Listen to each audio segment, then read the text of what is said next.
नमस्ते बच्चों, मैं हूँ आपकी हिंदी अध्यापिका സമീന.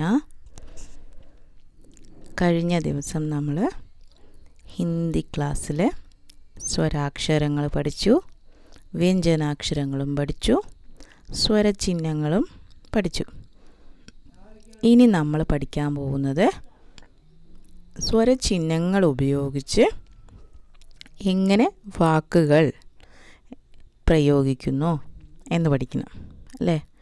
സ്വരചിഹ്നങ്ങൾ ചേർത്തി കഴിഞ്ഞാൽ ഹിന്ദി നമുക്ക് വായിക്കാനും മനസ്സിലാക്കാനും പറ്റുള്ളൂ.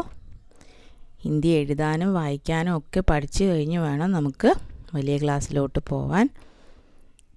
അപ്പോൾ നമുക്ക് എങ്ങനെയാണ് ഹിന്ദി ചിഹ്നങ്ങളെന്ന് നോക്കുക അല്ലേ. നിങ്ങൾക്കൊക്കെ അറിയാം, ഇത് ശ്രദ്ധിച്ച് കേൾക്കുക, കാണുക. കൂടാതെ ഇതിനെങ്ങനെയാണ് പ്രയോഗിക്കുന്നതെന്ന് നോക്കുക.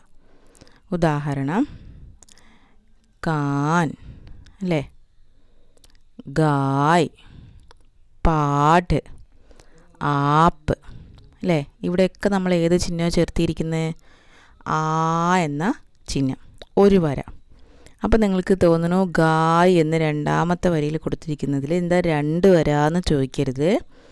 കാരണം നമ്മൾ നേരത്തെ പഠിച്ചു, ഗ എന്ന അക്ഷരം പൂർത്തിയാവണമെങ്കിൽ ജെ പോലെ ഒരു അക്ഷരവും ഒരു വരയും കൂടി ചേർന്നാലേ ഗ ആവുള്ളൂ. അതിന് ദീർഘം കൂടി ഇടുമ്പോഴാണ് ഗ എന്ന് വായിക്കുക അല്ലേ.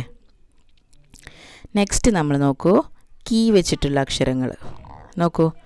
കിതാബ്, കിസാൻ, കിത്ന, കിനാര അല്ലേ.